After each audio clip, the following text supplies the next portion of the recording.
دو لفظوں میں اسلام کو ڈیفائن کیا ہے کہ کلو من الطیبات، پاکیزہ کھاؤ اور عمل بھی پاکیزہ کرو. تو جو اصل بات میں یہ محرم ہی کے حوالے سے یہ آیت کا میں نے انتخاب کیا تھا کہ جب آپ پاکیزہ کام کریں گے اور پاکیزہ کھائیں گے تو اس سے آپ لوگوں کو اچھے لگیں گے اور لوگوں کا دل چاہے گا کہ آپ جیسے بن جائیں. سمجھ میں آ رہی بات؟ ایک مثال دیتا ہوں. دیکھو کوئی بھنگی ہو جو بیچارہ ہر وقت گندگی میں رہتا ہو, اسے آپ سمجھائیں کہ یار اچھی زندگی گزارو, صاف ستھرے ہو جاؤ.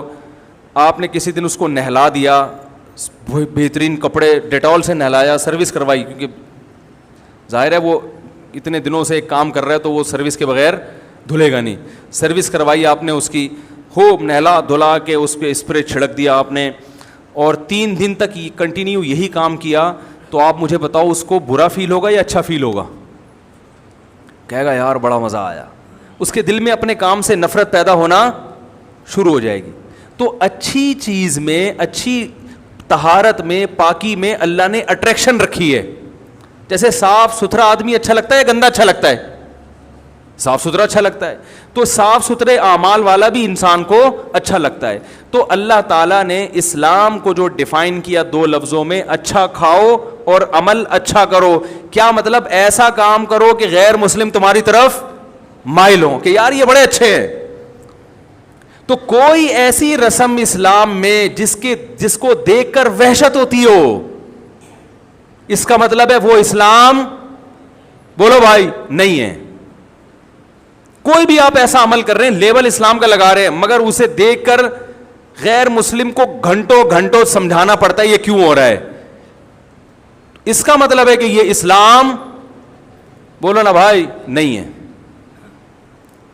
تو آپ مجھے بتاؤ محرم میں جو کچھ ہو رہا ہے, کیا یہ غیر مسلم کو اسلام کی طرف مائل کرے گا؟ یہ عمل ہے بھائی؟ یعنی کوئی غیر مسلم اسے دیکھ کے مسلمان ہوگا کہ یار ماشاءاللہ بڑا زبردست اسلام ہے؟ افسوس ہمیں اس پر ہے کہ دیکھو جن کا مسلک ہے, جن کا فقہ ہے, وہ جو کچھ کر رہے ہیں انہیں کرنے دو. اپنے بارے میں یہ فیصلہ کرو کہ ہم سنی ہیں یا شیعہ ہیں. فرقے شروع سے چلے آ رہے ہیں نا, شیعہ اور سنی, ختم کرنا تو ممکن نہیں ہے. تو حضرت عیسیٰ علیہ السلام جب نازل ہوں گے تو تلوار کی زور سے تمام فرقوں کو ختم کر دیں گے.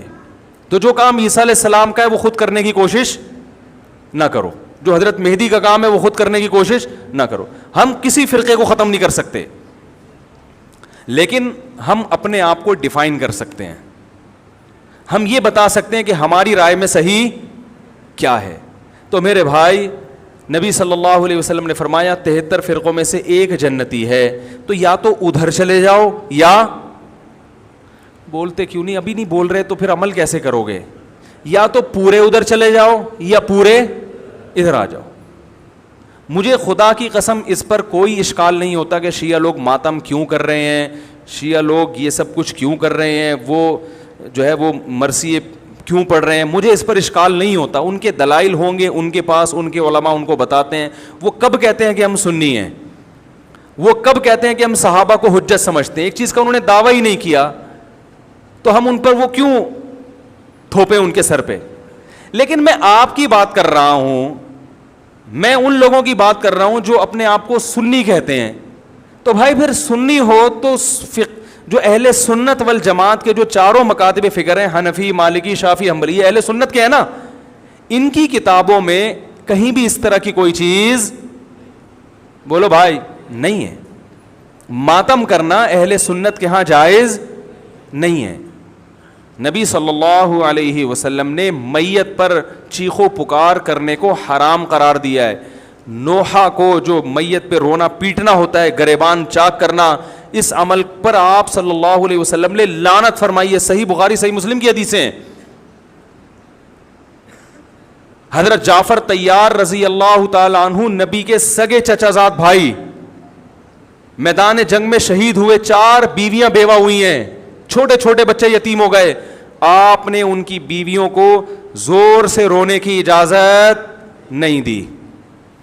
اتنا غضبناک ہوئے, جب وہ باز نہیں آئے آپ نے فرمایا ان کے منہ پہ خاک پھینک دو. حالانکہ بیوہ ہوئی ہیں, قابل ترس ہیں, لیکن چیخ کے رونے کی اجازت حالانکہ وہ تو اہل بیت میں سے تھے. حضرت جعفر طیار ظلماً شہید ہوئے تھے. ہماری نظر میں حضرت حسین رضی اللہ تعالی عنہ کا قتل کربلا میں یہ تاریخ کا بدترین ظلم, اس لیے بدترین ظلم کہ آپ غیر مسلموں کے ہاتھوں شہید نہیں ہوئے, بلکہ ان لوگوں کے ہاتھوں شہید ہوئے جو اپنے آپ کو مسلمان کہتے تھے, اور مسلمانوں کی قیادت اس وقت ان کے ہاتھ میں تھی, حکومت ان کے ہاتھ میں تھی. لیکن اس ظلم پہ اہل سنت والجماعت کے ہاں جو سنی ہیں ان کے چاروں مکاتب فکر کے ہاں نہ رونے پیٹنے کی اجازت, نہ نوحہ کرنے کی اجازت, اور نہ میرے بھائی ماتم کرنے کی اجازت. میرے بھائی آپ لوگ اللہ کا واسطہ محرم میں مرثیے نہ لگائیں. ہر گاڑی میں کوئی نوحہ چل رہا ہے, کوئی شیعہ ہے تو ٹھیک ہے وہ کرے, سنیوں پہ یہ کام زیب نہیں دیتا, کیونکہ یہ منافقت ہے. پتہ ہی نہیں چل رہا آپ ادھر ہو یا آپ ادھر ہو, آپ کا مسلک کہیں نہیں پتہ چل رہا. ہمیں ایک مسلک کو فالو کرو. ہمارے ہاں محرم منحوس مہینہ نہیں ہے, ہمارے ہاں محترم مہینہ ہے, مبارک مہینہ ہے. امہات المومنین میں سے بعض کی اس مہینے میں شادی ہوئی ہے. ہم شہادت کو نحوست نہیں سمجھتے. 10 محرم پہلے سے مبارک تھا, حضرت حسین کی شہادت کی وجہ سے اور مبارک بن گیا, منحوس نہیں بنا. شہادت مبارک عمل ہے, منحوس نہیں ہے. ہم اس مہینے میں کالے کپڑے نہیں پہنیں گے, ہم اس مہینے میں خوشیاں منانے کو جائز سمجھتے ہیں. لوگ کہتے ہیں ان کو حسین سے محبت نہیں ہے. محبت کا جو طریقہ حسین نے بتایا اس طریقے پہ عمل کرنا حسین سے محبت ہے. جو طریقہ حسین سے ثابت نہیں ہے اس طریقے پہ محرم کو منانا یہ محبت کا طریقہ ہماری رائے میں نہیں ہے. سمجھ میں آ رہی ہے بات کہ نہیں آ رہی ہے؟ اور ایک میں وضاحت کر کے بیان کو ختم کروں. بھائی یہ کوشش کریں گے نا اس کی, محرم نہ منحوس مہینہ ہے, نہ اس میں بلائیں نازل ہوتی ہیں, اس میں خوشیاں منانا بھی جائز ہے, اس میں نکاح کرنا شادی کرنا بھی درست ہے. یہ جو مشہور ہے محرم کی شادی ناکام ہوتی ہے 100% غلط ہے. جو شیعہ حضرات ہیں وہ بچیں اس سے.